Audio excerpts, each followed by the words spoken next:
तो दोस्तों फाइनली मेरा एक पहला कन्वर्ट आया आई एम अमृतसर का, जो एक्सपेक्टेड भी नहीं था क्योंकि एक्सपेक्टेड नहीं था आई एम अमृतसर से कन्वर्ट आया। मेरे को ये था आई एम संबलपुर का। दो 22 या 23 को वेट लिस्ट आएगा, 28 रह रहा है, वो कन्वर्ट हो सकता था, उसकी 90 चांसेस थे मेरे। तो बट आई एम अमृतसर का एकदम मेल आया आज 6-7 बजे की कंग्रेट्स, आपका कन्वर्ट हो गया। तीनों प्रोग्राम कन्वर्ट हो गए मेरे। उनका MBA कोर, BA एक और प्रोग्राम है, HR है शायद, वो भी कन्वर्ट हो गया। कंफर्म नहीं है चार है कि नहीं, बट वो भी है, तीनों क्लियर हो गए। सो अब बस उनकी एक्सेप्टेंस फी पे करके देन फिर टर्म 1 की फी पे करनी है। और फाइनली मेरा पहला कन्वर्ट, मतलब इतनी वीडियो में, मतलब बहुत सैडनेस। ये अब तक चैनल पे मेरे को ऐसा लग रहा था कि ये चैनल ऐसे ही ना रहे, सभी रिजेक्शन हो गए और मैं फिर कैट दे रहा हूँ ये दोबारा, या CFA कुछ और कर रहा हूँ। But finally I am Amritsar ने मुझे मौका दिया, चांस दिया कि बेटा आ जाओ, दिखाओ क्या क्या कर सकते हो। तो यस, बिल्कुल दिखाएंगे। आई एम अमृतसर का कन्वर्ट आया है। अब मेरे पास संबलपुर है, आई थिंक वो भी 80-90% चांस है 22-23 को वो भी वेट लिस्ट मेरा क्लियर हो जाए। और मेरे पास रोहतक है। रोहतक भी मुझे ऐसा लगता है कि वो ऐसा ना कर दे कि ये लो भाई तुम रोहतक में भी एडमिशन ले लो। सो देखते हैं भाई, रोहतक हुआ तो रोहतक जाएंगे बिल्कुल, क्योंकि संबलपुर देखो सिंपल है, संबलपुर लास्ट मेरे लिए, मैं अपने अकॉर्डिंग बता रहा हूँ, सब दूसरों के लिए डिफरेंट हो सकता है, बाकियों के लिए संबलपुर सबसे ऊपर, रोहतक, फिर अमृतसर और फिर संबलपुर। ये मेरे जो कन्वर्ट्स हैं उनमें बता रहा हूँ, ऐसा नहीं है कि टोटली मैं बता रहा हूँ। जो मेरे कन्वर्ट्स हैं जिनमें मैं वेट लिस्ट हूँ, अभी मेरा बाकी में भी वेट लिस्ट हूँ, बट उनमें मुझे पता है चांस ही नहीं है। जैसे वाइजैक में 1308 लिस्ट नहीं होगा, जनरल होता तो उसमें इतना वेट लिस्ट कट जाता है, पर OBC में नहीं कटेगा 1308। और MDI 3400 वेट लिस्ट, तो वो भी नहीं जाएगा, तो उसको भी भूल जाओ। तो मेरे 3 ही बच रहे हैं। और IFT दिल्ली अभी वेट लिस्ट आई नहीं है, उसमें भी आया तो एक नई बात कह रहे हैं IFT में लोग कि गिफ्ट सिटी के लिए लोगों को आएगा पहला वेट लिस्ट, ना कि डायरेक्ट दिल्ली कोलकाता कैंपस के लिए। पहले गिफ्ट सिटी के लिए वेट लिस्ट आएगा, देन कोलकाता के लिए आएगा, और देन फिर अगर कोई छोड़ता है धीरे धीरे, मतलब जैसे मान लो दिल्ली में जिन लोगों को वेट लिस्ट गया है वो हटे, तो जो कोलकाता के बच्चे पहले उनको ऑफर दिया जाएगा कि तुम्हें दिल्ली में एडमिशन लेना है तो ले लो। और फिर ऐसे जाते जाते जाएगा, मतलब पहले मान लो मेरा 50 वेट लिस्ट आया, तो जो पहले मेरे को गिफ्ट सिटी में बच्चे हैं वो छोड़ेंगे, तो मेरे को गिफ्ट सिटी का ऑफर आएगा। 40,000 रुपये फी पे कराएंगे, टर्म 1 की फी जो भी है उनका 40,000 है शायद डिपॉजिट। तो वो पे करके अगर सारे गिफ्ट सिटी के भी सब छोड़ते चले गए, जो उन्होंने कुछ सीट्स दिए 100-150, तब जाके मेरा कोलकाता आएगा।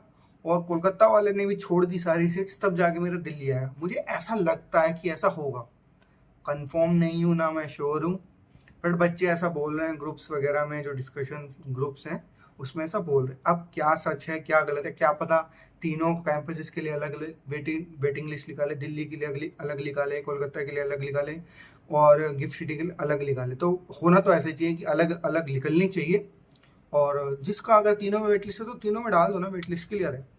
और बाकी देखो देखते हैं क्या होता है। IFT दिल्ली का भी आ ही नहीं रही है वेट लिस्ट, उसकी इतने दिन हो गए, रिजल्ट को डिक्लेयर करे, पता नहीं कब देंगे वेट लिस्ट। बाकी मैं जिन जिन लोगों ने अभी तक मेरा सपोर्ट किया है, फुल सपोर्ट किया है, उन्हें 5 से 6 वीडियोस रिजेक्शन की बनाई है, फेलियर, रिजेक्टेड, वेट लिस्टेड, तो अब तक सपोर्ट किया है और सपोर्ट करते रहे हैं वो। बिल्कुल मैं कमेंट्स पढ़ता हूँ सभी के, रिप्लाई भी करता हूँ, तो अच्छा लगता है कि भाई इतने लोग सपोर्ट में हैं और अब तक करते रहे हैं। तो उन सभी का मैं थैंक यू बोलना चाहूँगा उन सभी से, और आगे भी ऐसे ही सपोर्ट करते रहो। बाकी जो बच्चे ऐसे हैं, जो स्टूडेंट्स ऐसे हैं जो कैट की तैयारी कर रहे हैं, इंस्टाग्राम पे मेरे को काफ़ी मैसेज आते हैं कि भैया ये प्रोफाइल है, ऐसा ऐसा है, तो कोई दिक्कत नहीं, आप मैसेज कर दिया करो। मैं ऐसा नहीं है किसी का रिप्लाई नहीं करता, मैं सबका रिप्लाई करता हूँ। मैंने जितनों ने भी मेरे को इंस्टाग्राम पे मैसेज किया है, मैंने सबका रिप्लाई किया ही किया है, किसी को ऐसा नहीं है कि सीन करके छोड़ दिया हो। तो जो भी डाउट है तुम मेरे से पूछ सकते हो, ऐसा कुछ इशू नहीं, कमेंट में डालो, नहीं तो पर्सनल बात करनी है तो मैं कॉल वगैरह भी कर लेता हूँ। कुछ ज़्यादा ही इतना कोई ज़्यादा परेशान रहता है तो कोई इतना ऐसा इशू बड़ा है नहीं, तो उस चीज़ के लिए बेफिक्र रहो। और बाकी अब अमृतसर आया है तो अमृतसर ही जाएंगे, क्योंकि सबके मन में होगा कि आप संबलपुर जाओगे अमृतसर जाओगे, भाई अमृतसर जाएंगे। क्योंकि अगर आप देखो संबलपुर अगर हो जाता है क्लियर, तो देखते हैं भाई संबलपुर में, वैसे अमृतसर ही प्रेफर करूंगा मैं संबलपुर से, क्योंकि भाई नाम है अमृतसर का यार। देखो फीस बराबर है, अमृतसर की मैंने फीस देखी थी अभी 21.5 लाख है, जिसमें मैथ्स वगैरह का खर्चा उन्होंने ऐड नहीं किया, क्वेश्चन फी लेते हैं बट उसका खर्चा ऐड करने के बाद मुझे लगता है 22-23 का जाएगा। सेम संबलपुर है, बस संबलपुर में 20.5 लाख है और उसमें मेस फीस इंक्लूड है, तो 2-3 लाख का ऊपर मान लो अमृतसर को। और मेन सिटी में भी अमृतसर, तो बाहर का खर्चा भी रहेगा काफ़ी, खाने पीने का इधर उधर का, तो 25 लाख में मान के चल रहा हूँ कि मेरा अमृतसर से हो जाएगा। संबलपुर थोड़ा सा आउटस्कर्ट में है, तो उड़ीसा के अंदर, तो उसमें थोड़ा सा जो 22 कह रहे हैं, तो एक थोड़ा बहुत खर्च लगा कि 22-23 में हो जाएगा। और बाकी बात रही प्लेसमेंट्स की, तो देखो अमृतसर की प्लेसमेंट्स बेटर है, बट सेम पॉइंट पर ही है, वो भी 14-15 कहते हैं, अमृतसर वाले ने भी 14-15 ही बोला है। और समर प्लेसमेंट ज़्यादा अच्छी है संबलपुर से अमृतसर की। अमृतसर का एवरेज समर प्लेसमेंट पिछली बार शायद 70-80 गया था, कंफर्म नहीं हूँ, अगर गलत हूँ तो कमेंट में बताओ कि नहीं भाई ये है।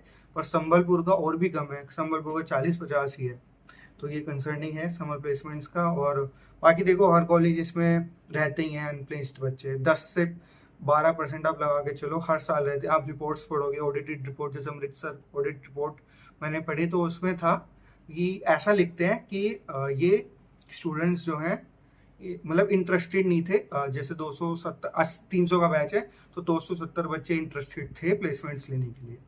तो ऐसा रहता, मतलब ये मान लो कि आप 3 बच्चों ने को प्लेसमेंट नहीं मिला, या जो भी है उन्होंने नहीं लिया भाई।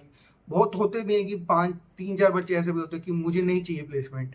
मैं लिंक्डइन वगैरह पे आजकल ज़्यादा एक्टिव हूँ, तो वहाँ पे मैंने बहुत सारे बच्चे देखे कि मैंने प्लेसमेंट नहीं लिया, मेरे को अपना बिजनेस करना था, या मेरे को इस रोल में जाना है, मेरे को कैंपस से मुझे ये रोल नहीं मिला तो मैं नहीं ले रहा हूँ जॉब। ऐसे भी काफ़ी स्टूडेंट्स हैं। तो बाकी अब संबलपुर का देखते हैं और वेटिंग लिस्ट का वेट करते हैं IFT दिल्ली का। और क्या पता रोहतक भी मेहरबान हो जाए और मेरे को ऑफर पकड़ा दे, तो ऑफर रोहतक का आया तो भाई रोहतक जाएंगे। सो मिलते हैं आपसे अगली वीडियो में, और तब तक के लिए बाय बाय।